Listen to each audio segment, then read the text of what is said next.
Attack! The assassin of the savannah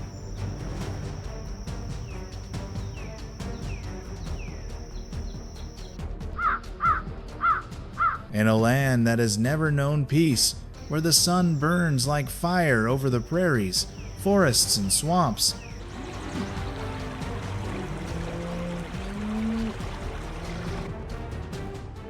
Africa does not appear as a land of life, but as a place of survival written in blood, dust, and the silence of anonymous deaths.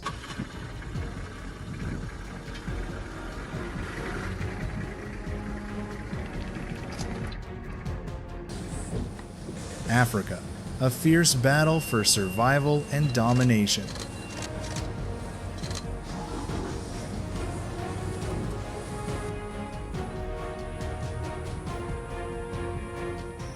Subscribe today so you don't miss any of the dramatic survival journeys.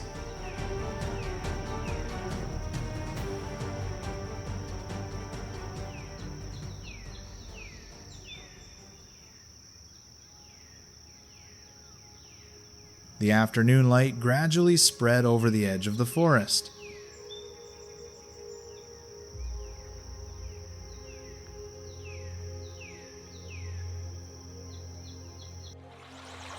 The thick waters of Central Africa dye the shallow lakes where antelopes often congregate.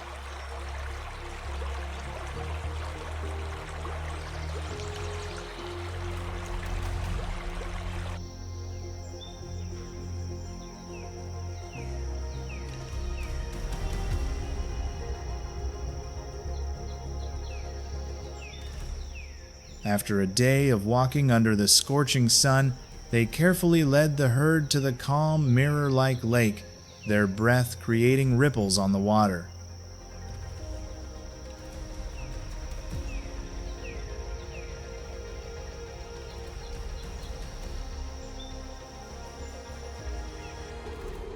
A seemingly peaceful moment, but in Africa, peace is often a fragile illusion.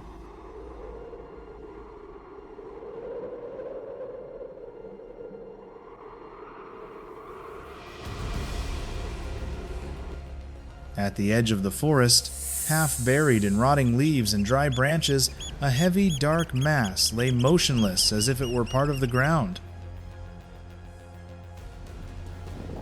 It was a female African python, nearly 5 meters long, its brown stripes blending into the dry soil of the forest.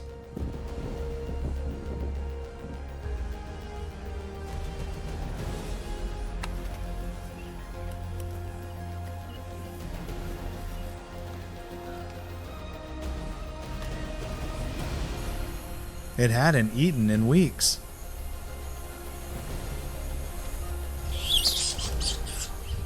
Its belly was heavy and bloated, not from fullness, but from eggs. Dozens of eggs were forming inside that huge body. A pregnant female python doesn't hunt much.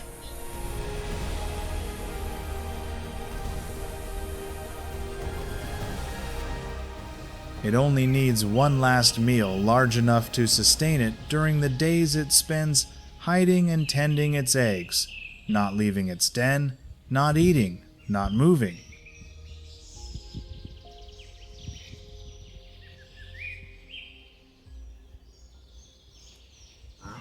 The herd of antelopes gathered by the water's edge, bowing their heads to drink cool sips after a day under the scorching sun. The lake's surface was calm, reflecting the evening light like a dusty mirror. Their large ears twitched slightly in the wind, listening for every little sound, but at that moment, everything seemed quiet.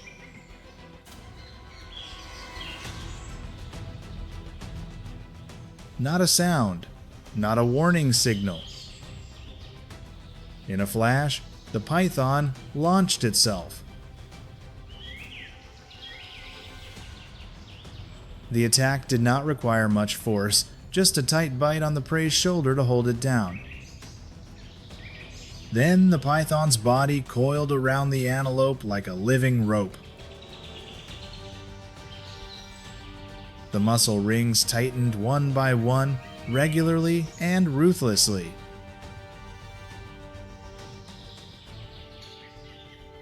In just under an hour, its body disappeared inside, sliding deep into the python's belly, where stomach acid slowly decomposed it, releasing the energy needed for the next stage of its life cycle.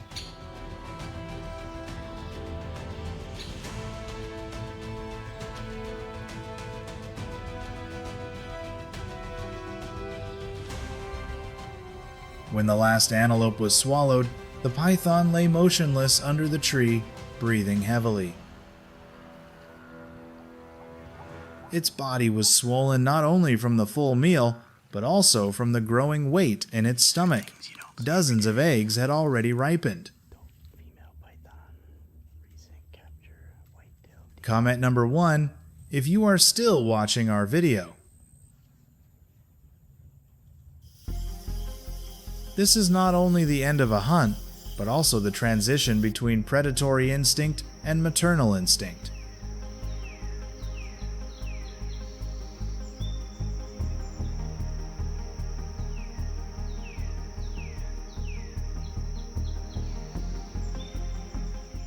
The African python carefully chooses its egg-laying spot, a deep hollow in the forest, under a rotten tree, where the ground is soft but dry, the temperature is stable, and there is absolute silence.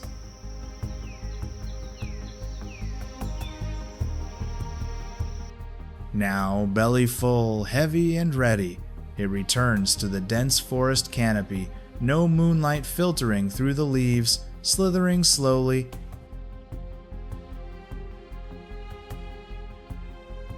Each movement is a regular contraction along the body, not hurried, not needing to hide.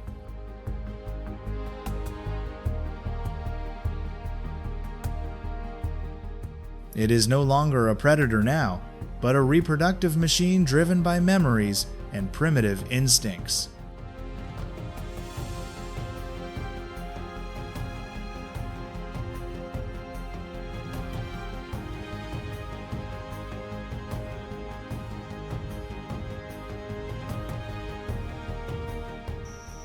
When it reaches the mouth of the nest, a narrow crevice between two old trees, where the smell of damp earth and rotting wood is familiar, it crawls in and curls up silently.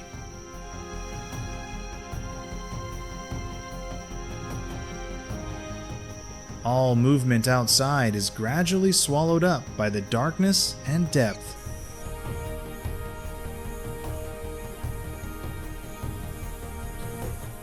Here it will lay its eggs and will not leave until all are protected and warmed by its own body heat.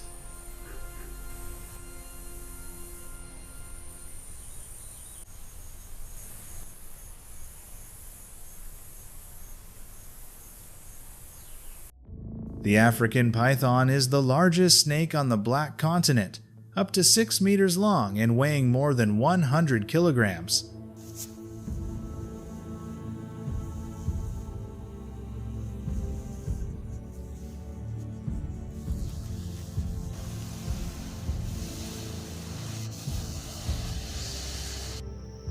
They have no venom, no need to chase.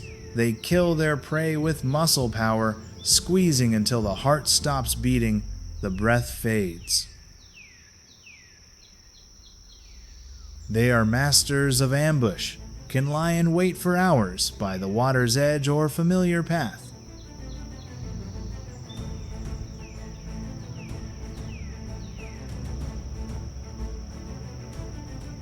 Sometimes, just one large meal is enough to last weeks without hunting. After each meal, they retreat into a hidden place to digest in absolute silence.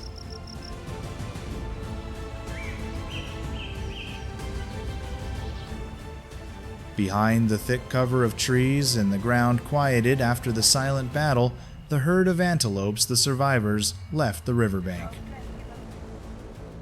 They did not panic, They did not cry. They just walked silently.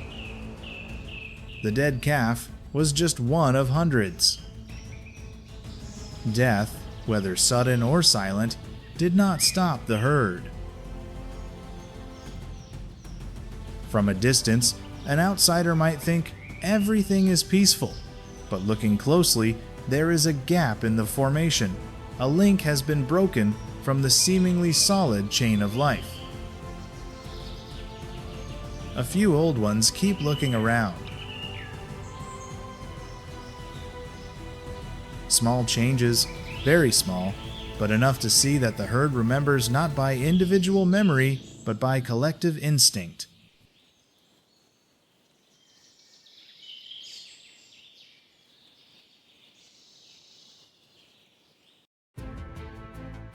As the pythons retreated into the darkness, where new life was preparing to begin in the moist earth, the herd of antelope continued their journey.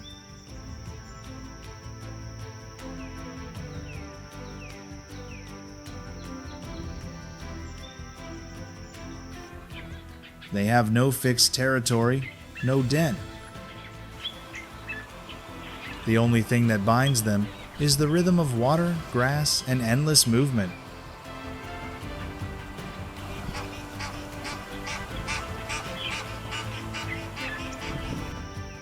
This antelope belongs to the African Plains antelope group, is slender, has long legs, large ears, and an extremely sensitive sense of smell and hearing. Their fur is not bright, just a bright yellow-brown. The belly is paler by the sun, dust, and dry grass, blending in with the landscape.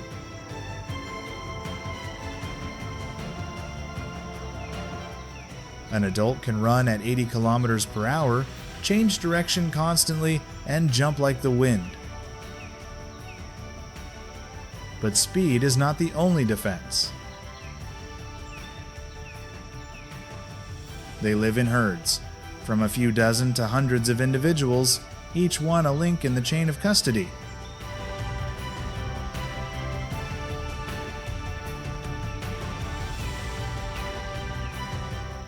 When one detects danger, just one movement, one small sound, the whole flock moves at once.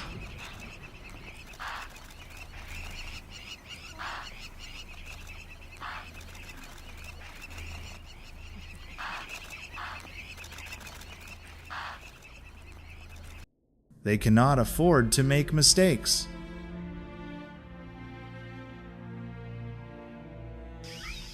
A moment of distraction can be an opportunity for a lion, leopard, crocodile, or even a python to attack.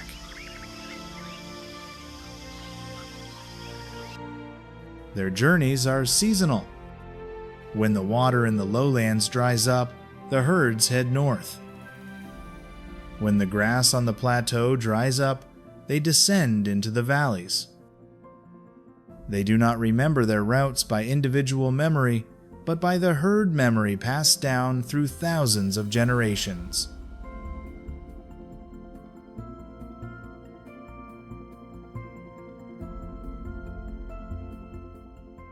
Every morning, every afternoon, every step is a choice: stop or continue, eat or wait.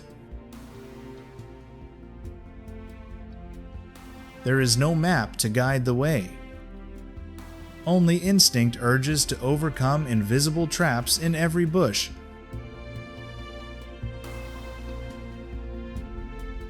Rock crevice, puddle. At noon, the sun slanted over the edge of the sparse forest. The light was no longer harsh, but spread in soft rays through the leaves, falling on the damp grass.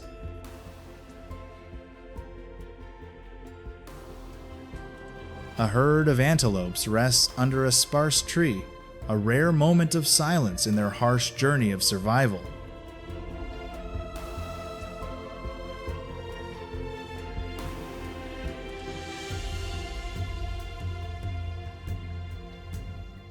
They spread out, grazed, lay side by side, alert but not overly tense.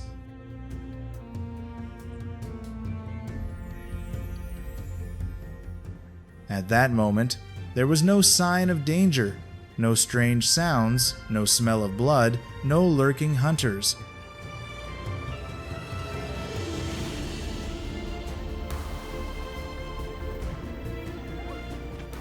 But in Africa, it is not the strongest who survives, but the most adaptable.